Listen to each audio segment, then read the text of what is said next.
tutti gente e di nuovo bentornati nella mia cucina. Quello che oggi vi presenterò è un piatto semplice, oserei dire anche quasi banale, perché sono la pasta con broccoli e salsiccia.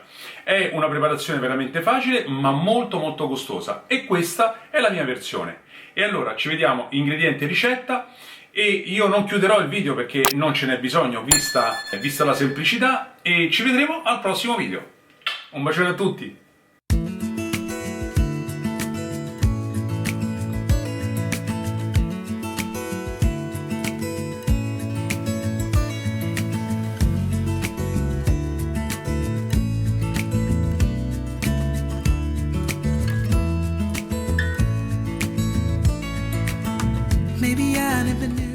Cominciamo a pulire il broccolo tagliando il gambo.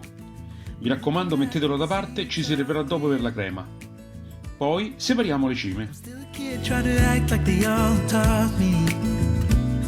Pelate il gambo per bene togliendo la parte più legnosa.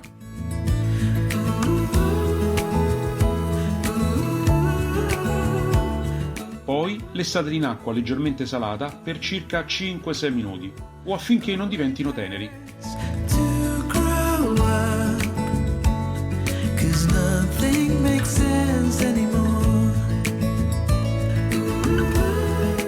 Intaccate i gambi delle cime per avere una cottura più uniforme e lessateli anch'essi per circa 4-5 minuti.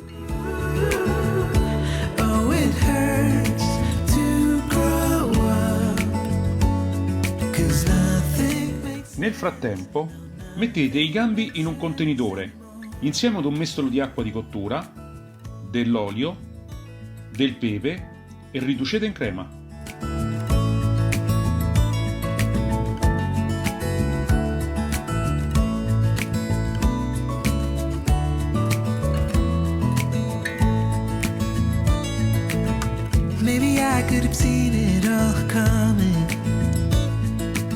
In una padella ampia tostate la salsiccia fatta a pezzi e toglietela una volta pronta.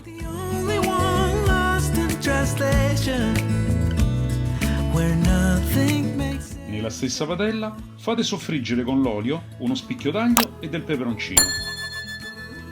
E dopo qualche minuto aggiungete i broccoli e fateli insaporire.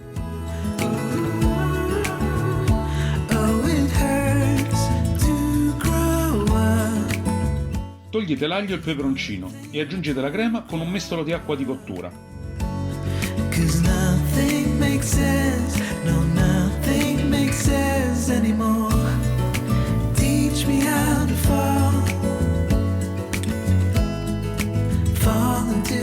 Poi aggiungete la pasta al dente, la salsiccia e fate saltare.